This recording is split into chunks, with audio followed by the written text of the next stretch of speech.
So welcome back everyone. तो last time हमने lines पढ़ा था और आज हम एंगल्स पढ़ने वाले हैं। तो एंगल्स की सबसे पहले हम डेफिनेशन देख लेते हैं कि एक एंगल होता क्या है। तो let us see what is an angle.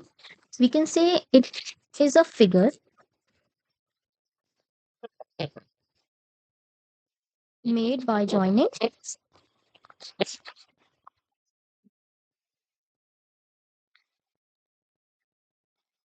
joining two rays or lines that share the same endpoint.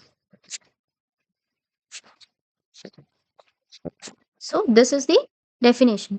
तो एंगल क्या क्या होता है? एंगल एक ऐसा फिगर होता है जो कि दो रेस से या फिर दो कह सकते हैं कि दो लाइन से मिलकर के बना होता है, जिसके सेम एंड पॉइंट होते हैं। अब एक रे ये हो गई हमारी, एक रे ये हो गई।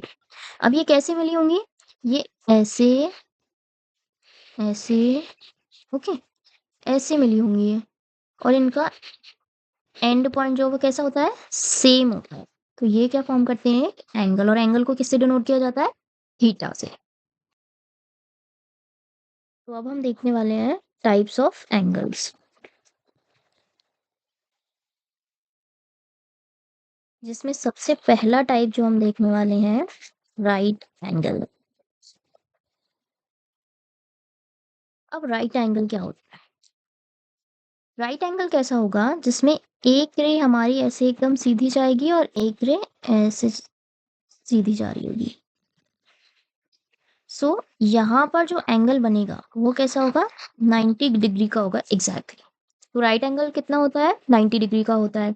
और जो राइट एंगल होता है ना, उसे कभी भी हम ऐसे नहीं डिनोट करते, मतलब ऐसे डिनोट नहीं करते। हमेशा कैसे डिनोट करते हैं राइट एंगल को? ऐसे। 90 डिग्री को ऐसे डिनोट किया जाता है। Okay, now next type would be क्या होगा? Straight angle.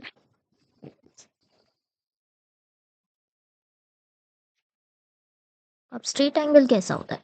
स्ट्रेट एंगल होता है एकदम सीधा। अब आप कहेंगे इसमें रेज कहाँ है, इसमें तो एक ही लाइन हुई। नहीं, इसमें क्या होता है?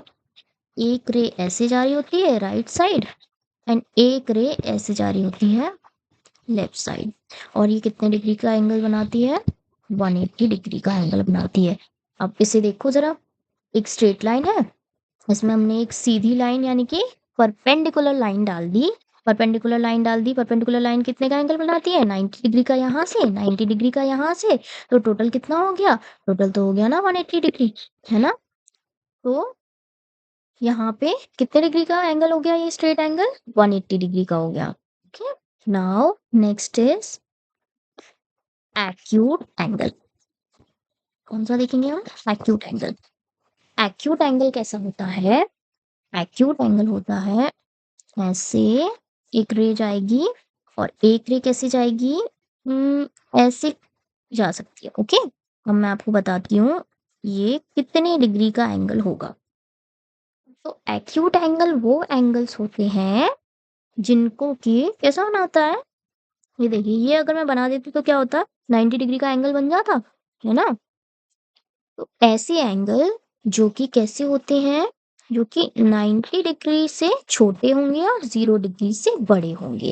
कैसे एंगल्स होते हैं एक्यूट एंगल? जो कि अ, कैसे होते हैं? 90 डिग्री से तो 0 डिग्री से बड़े होंगे और 90 डिग्री से छोटे होंगे। यानी कि 90 से छोटा कितना भी हो सकता है आपका, 89 डिग्री हो सकता है, 88 हो सकता है, 87 हो सकता है, 86 हो सकता है, और कितना हो सकता है? 46 हो सकता है, 32 हो सकता है। 1 डिग्री भी आपका इसमें आएगा, एक्यूट एंगल में ही आएगा। मतलब 0 से बड़ा होना चाहिए और 90 से छोटा होना चाहिए एक्यूट एंगल आपका। नेक्स्ट एंगल होता है आपका, next is exactly opposite to acute angle, that is obtuse angle. अब ऑब्ट्यूज एंगल कैसे बनाते हैं? ऑब्ट्यूज एंगल में आपका एक रे ऐसे राइट हैंड साइड जाएगी और एक रे आपकी इस साइड जाएगी। अब यहाँ पर हम 90 डिग्री वाला एंगल बनाते हैं ताकि आपको समझ आ जाएगा। और स्ट्रेट लाइन में कैसा था? 180 डिग्री वाला एंगल था, उसे भी बनाते हैं तो आपको समझ आएगा। तो ये तो हो गया आपका कैसा? 90 डिग्री वाला एंगल, और ये हो गया आपका पूरा, ये बनाएगा 180 डिग्री बनाएगा, है ना। तो ये एक तरह से कंप्लीट करता है 180 डिग्री, और ये आपका 0 डिग्री है। ऑब्ट्यूज एंगल ऐसे एंगल्स होते हैं जो कि कैसे होते हैं, 90 डिग्री से तो बड़े होंगे और 180 डिग्री से छोटे होते हैं। ये होते हैं आपके ऑब्ट्यूज एंगल। नेक्स्ट होता है टाइप, कौन सा, रिफ्लेक्स एंगल। कौन सा टाइप होता है नेक्स्ट, रिफ्लेक्स एंगल। अब रिफ्लेक्स एंगल कौन से होते हैं, रिफ्लेक्स एंगल होते हैं, एक रे आपकी जाएगी राइट हैंड साइड एंड दूसरी जो रे है ना वो कैसे जाएगी, ऐसे भी जा सकती है, चाहे ऐसे भी जा सकती है। ये एंगल होता है ये वाला, थीटा। ठीक है, रिफ्लेक्स एंगल में, रिफ्लेक्स एंगल में क्या होता है, आपका जो एंगल है वो कैसा होना चाहिए, ये तो आपका 0 है ना, और क्या है, ये आपका 180 डिग्री हो जाता है एंगल। तो रिफ्लेक्स एंगल की कंडीशन होती है कि आपका जो एंगल है वो कैसा होना चाहिए, 180 से तो बड़ा और 360 डिग्री से छोटा होना चाहिए। यानी कि ये पूरा यहाँ पर टच नहीं होना चाहिए, 180 से अगर घूम गया ना ये, तो ये ही कैसा हो जाएगा, ऐसे घूम गया ना तो ये 360 डिग्री हो जाएगा, यानी कि ये यहाँ पर टच नहीं होना चाहिए। यहाँ से लेके पूरा कहीं भी बन सकता है, ऐसे ऐसे ऐसे यहाँ तक भी जा सकता है, लेकिन पूरा 360 डिग्री नहीं होगा। 359 डिग्रीज भी आपका रिफ्लेक्स एंगल में ही आएगा, ओके, लेकिन 360 नहीं होगा। नेक्स्ट हम देखते हैं, लास्ट टाइप हम देखने वाले हैं जिसका नाम है कंप्लीट एंगल। कंप्लीट एंगल कैसा हो गया, कंप्लीट यानी कि क्या होता है, पूरा।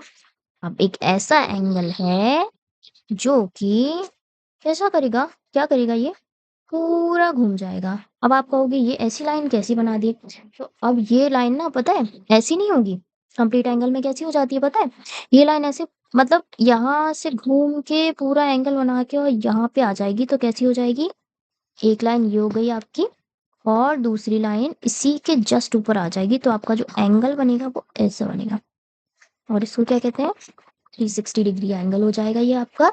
आपका theta equals to 360 degree angle हो जाता है कंप्लीट एंगल। यहीं पे आपके पूरे एंगल्स कंप्लीट हो जाते हैं, एंगल्स के टाइप। बाकी का आगे बढ़ते हैं, इसी को ही आगे बढ़ाएंगे इसी टॉपिक को।